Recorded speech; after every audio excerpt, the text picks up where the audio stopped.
والصلاة والسلام على سيد المرسلين وعلى آله وأصحابه أجمعين أما بعد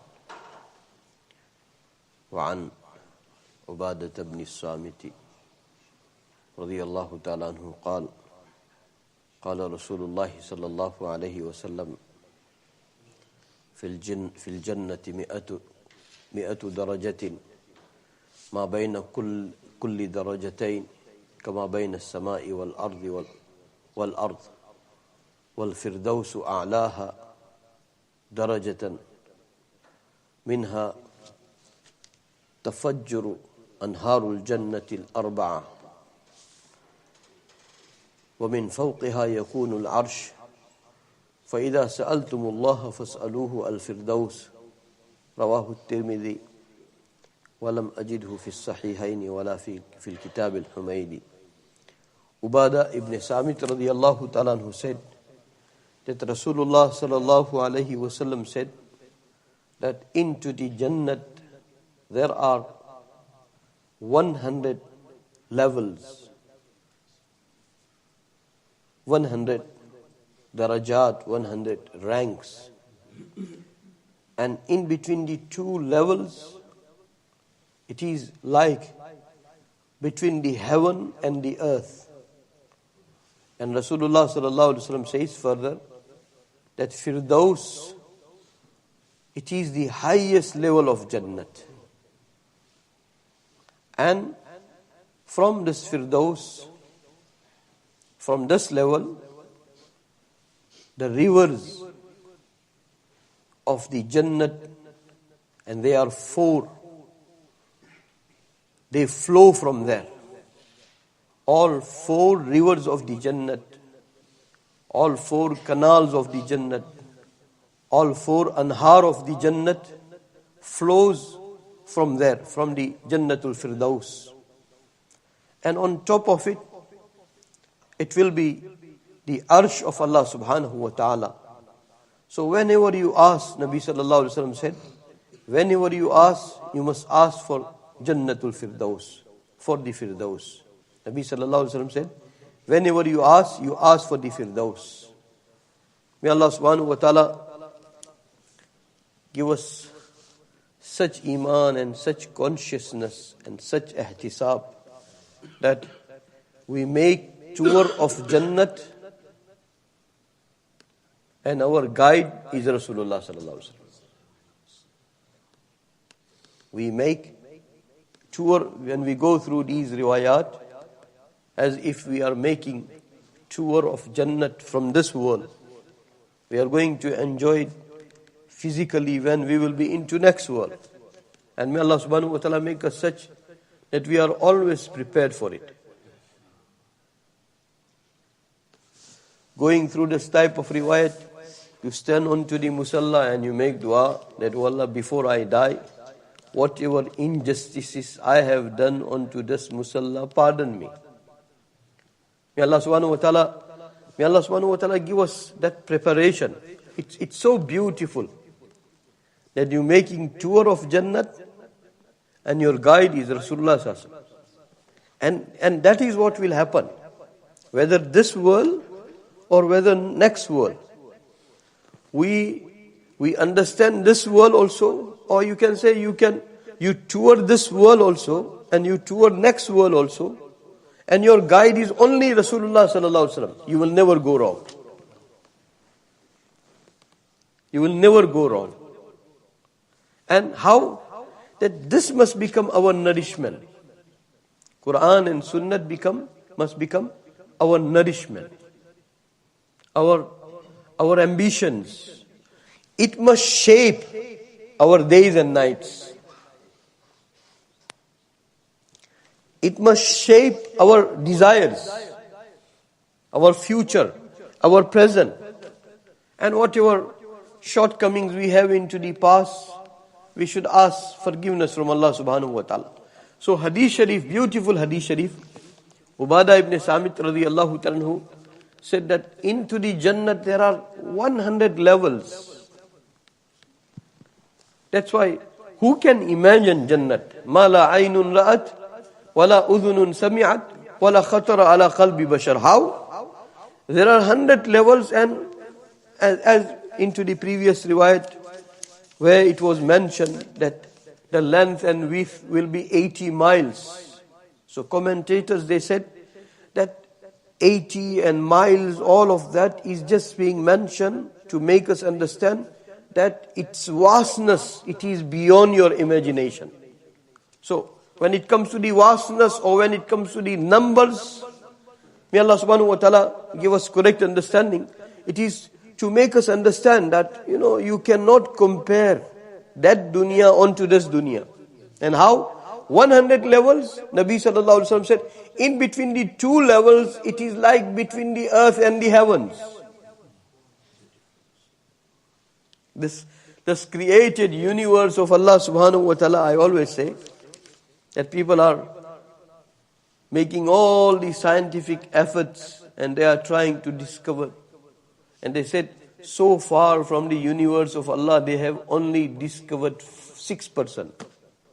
94% is still undiscovered. And what 6% is being discovered, that gives you that much of amazement many times when you go through discovery channels. Then just imagine, when you will discover Jannat yourself, what type of amazement will be there? How excited you will be. May Allah subhanahu wa ta'ala make us such that we look forward to it. So in between the two ranks, Nabi sallallahu alaihi wasallam said, it is like between the earth and the heaven. It is like between the earth and the heaven. And that's how Nabi sallallahu alaihi wasallam mentioned in this riwayat that there are 100 levels. And Jannatul-Firdaus, it is the highest level of Jannat. It is the highest level of Jannat. And from this Jannatul-Firdaus, 4 canals or anhar or rivers, whatever you name it, they flow into all the Jannat. They flow from the Jannatul-Firdaus. And beyond Jannatul-Firdaus, Allah subhanahu wa ta'ala's arsh. Allah subhanahu wa ta'ala's arsh. Tomorrow it will be Aqaid Sabak. I remember our Sheikh Yunusab rahmatullah alayh, one day he was explaining, and I think it is being mentioned into the Hadith Sharif, that this whole earth, compared to the first heaven, it is like, one ring, small ring. It is lying onto the vast piece of earth. When you compare this earth to the first heaven, then this first earth becomes like that ring onto that vastness of the land. And when you compare first heaven to the second, same. That first heaven becomes like a small ring compared to the whole, like you can say, a big football pitch. And when you compare second to the third, same. And that's how you keep comparing. You go to the 7 heavens. When 7 heaven comes, when you compare it with the arsh of Allah subhanahu wa ta'ala, then that 7th heaven becomes like that. And if you understand this much, how will you be able to imagine the vastness and the greatness of Allah subhanahu wa ta'ala? It is beyond imagination. It is beyond our comprehension. Wara'ul wara, Allah subhanahu wa ta'ala. So that Allah subhanahu wa ta'ala, to entertain us, He has created this type of Jannat, which has 100 levels. And remember that Hadith Sharif, that Umar radiyallahu ta'ala saying to Rasulullah sallallahu, sleeping onto the mat which was made of skin of palm tree, and skin of palm tree is harsh. So Allah's Rasul sallallahu is sleeping on that. And when Nabi sallallahu alaihi wasallam was seen by Umar radiyallahu ta'ala, he couldn't take it, because that mat had left some marks onto the body Mubarak of Nabi sallallahu alaihi wasallam. So he couldn't stay silent. According to some riwayat, he was tearing, he was crying, and he was saying, Ya Rasulullah sallallahu alaihi wasallam, please make dua to Allah subhanahu wa ta'ala. Look at Romans and look at Persians. They enjoy so many favors. They don't even believe into Allah subhanahu wa ta'ala. And we are believers of Allah subhanahu wa ta'ala. Make dua for your ummah. Rasulullah sallallahu alayhi wasallam said, according to one riwayat, that favors they are being forwarded to them hurriedly in their worldly life. That is what in one riwayat Nabi Sallallahu said. And into the second riwayat, Nabi Sallallahu asked Umar radiyallahu anhu that, O Umar, will you not be happy that they enjoy dunya and we enjoy akhirat? What a deal. And what a way of comforting him. What a way of his tarbiyat. Here we're going through this riwayat. Nabi Sallallahu is making our tarbiyat. Again, Hazrat Mona Yusuf Mutala Sahib Rahmatullah Alayhi used to say that when you go through some hadith shareef or some part of his sirat, sallallahu alayhi wasallam, treat yourself as if in your imagination you are in front of Nabi Sallallahu. You are into the midst of Sahaba. I always say that must have been his hal. Some people they have that consciousness. And when that consciousness speaks, his tongue is not speaking. His tongue is not speaking. His consciousness is speaking. Then the audience used to feel, literally we used to feel that we are into the company of Nabi Sallallahu Alaihi Wasallam. So here, Rasulullah Sallallahu is making our tarbiyat. And there, Nabi Sallallahu said to Umar radiyallahu anhu that will you not be happy that they enjoy dunya and we enjoy Jannat? Whatever you go through, all these riwayats, we are going through this chapter of Jannat. Sahib Mishkat rahmatullah alayhi is making us toward Jannat. Or Rasulullah sallallahu alaihi wasallam is our guide and he's making us toward Jannat. So whenever you face any difficulty or whatever you go through, keep these riwayat in front of you. And remember that sentence of Nabi Sallallahu Alaihi Wasallam, that they enjoy dunya and we will enjoy akhirat. What will you prefer?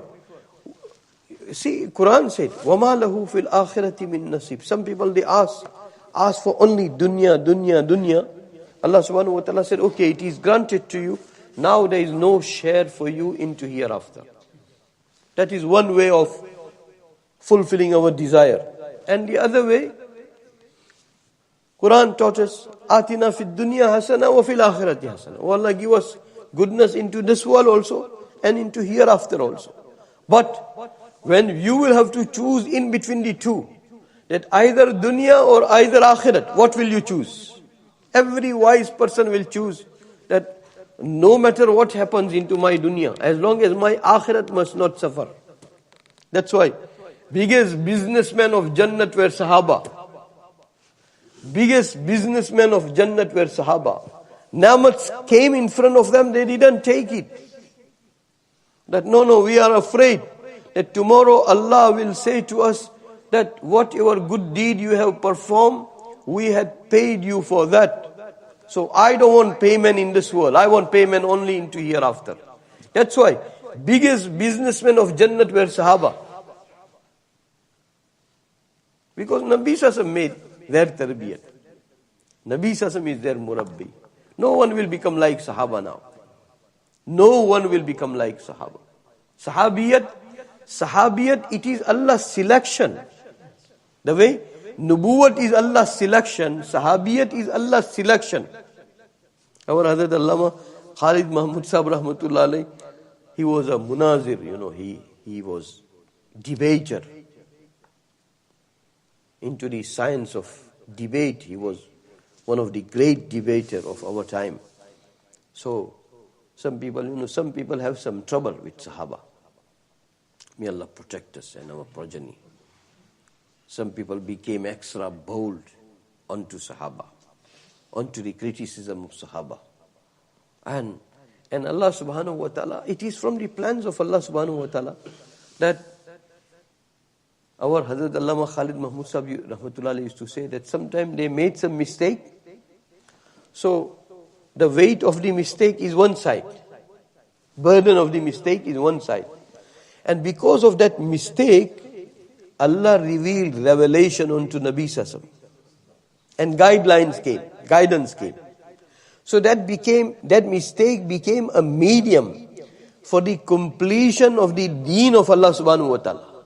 So he said, the reward they will be earning for the completion of the deen of Allah subhanahu wa ta'ala, it will be much weightier than the burden of their mistake.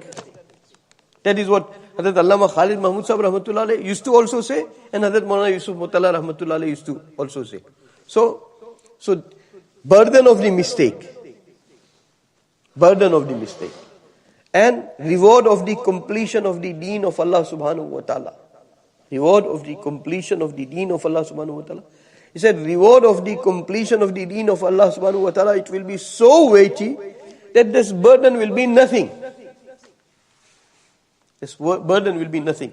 So Sahaba, they are the selection of, no one become, So I was saying that sometimes, some people, they used to share those ijtihadi mistakes of Sahaba. And Allama Sahib Rahmatullah used to say only one thing, that you are saying that, you are criticizing, but after that also he is Sahabi, whether you like it or not. And Sahabiyat is the selection of Allah. Allah chose them. Allah made them Sahabi. So are you bigger than Allah? You want to belittle Sahabi by mentioning his mistake? So our Allah, Hazrat Allama Sahib used to say, he is counting mistake, that he did that. He said, after that also he is Sahabi. And after that he is also Sahabi. After that he is still Sahabi. After that he is still Sahabi. So what do you like? He is Sahabi, whether you like it or not. And Sahabiyat, it's a selection of Allah subhanahu wa ta'ala. And Sahaba, it's a very sensitive, fine line. Everybody now becoming scholars, and then they become extra bold. And when you cross the line of Sahaba, then your deen will be jeopardized. May Allah subhanahu wa ta'ala protect us. So I was saying that Sahaba are the biggest buyers of Jannat, not us. And we went through many incidents. They used to show their own humbleness when they were talking about one another in Sahaba. So they said, no. See, he did not cash his sacrifices. I have cashed it. That's how he used to humble himself. He is going to cash everything into hereafter. May Allah subhanahu wa ta'ala make us imani, wise businessmen. We do business with Allah subhanahu wa ta'ala. Sometimes some people, they do business that when they become very emotional, they are under the shadow of Kaabatullah, they are sitting into Riyadul Jannah, and their heart telling them that my dua of this time will be certainly accepted. And you know what he will ask? He will ask that, oh Allah, loan of my house must be paid now. My daughter is not getting married. Oh Allah, make it easy. I have that much of debt on my responsibility, on my liability. Oh Allah, it must go. Oh Allah, my business must prosper. That is one type of business. And when Sahaba came at these types of movements of acceptance of du'as, they said, oh Allah, we want nothing but you.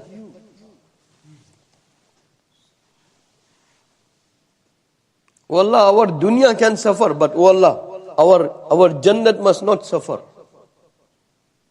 So who will be wise businessmen? You have everything. You have pomp and glory in this world. And that Sahabi didn't have good sandals. Are you better off, or is he better off?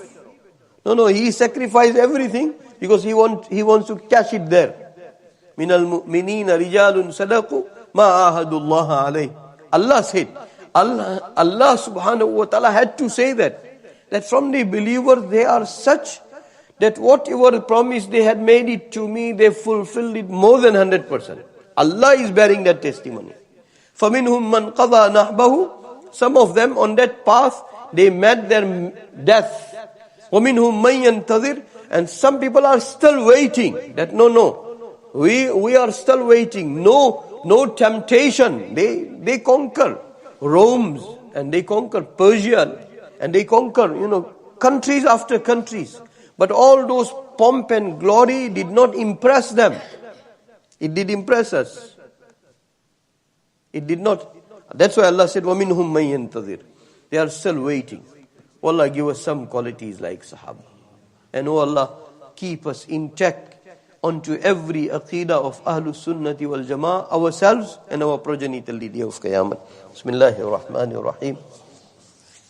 Ya awwal al-awwalin, ya akhir al-akhirin, ya rahim al-masakin, ya dhal quwwati al-matin, ya dhal manni fala yumannu alayk, ya dhal tawul, ya dhal jalali wal ikram, la ilaha illa ant, زهر الللاجئين وجار المستجيرين ومأمن الخائفين يا مأمن الخائفين إن كنت كتبتنا عندك في الكتاب أشقياء فامحو عنا اسم الشقاء فامحو عنا اسم الشقاء وإن كنت كتبتنا عندك في الكتاب مقطرا علينا أرزاقنا فامحو تقطير رزقنا وحرمان رزقنا واكتبنا وأثبتنا عندك سعداء ووفقنا الخير فإنك تقول في كتابك يمحو الله ما يشاء ويثبت وعنده الكتاب اللهم إنا نسألك فعل الخيرات وترك المنكرات وحب المساكين وأن تغفر لنا وترحمنا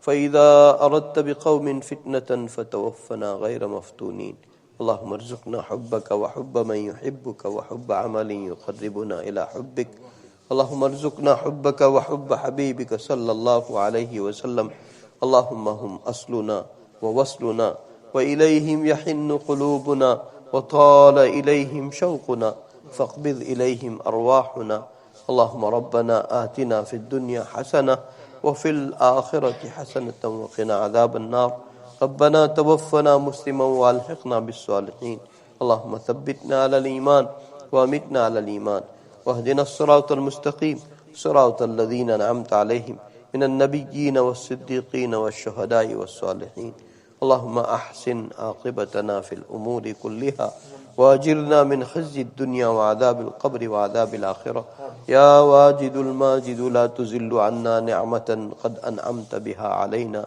يا ذا الجلال والإكرام اللهم واقية كواقية الوليد اللهم خذ بناصيتنا إلى البر والتقوى اللهم بارك لنا في الموت وفيما بعد الموت اللهم بارك لنا في الموت وفيما بعد الموت اللهم بارك لنا في الموت وفيما بعد الموت اللهم بارك لنا في الموت وفيما بعد الموت اللهم بارك لنا في الموت وفيما بعد الموت اللهم ربنا تقبل منا إنك أنت السميع العليم وصلى الله تعالى على خير خلقه سيدنا وحبيبنا مولانا محمد وعلى آله وأصحابه أجمعين برحمته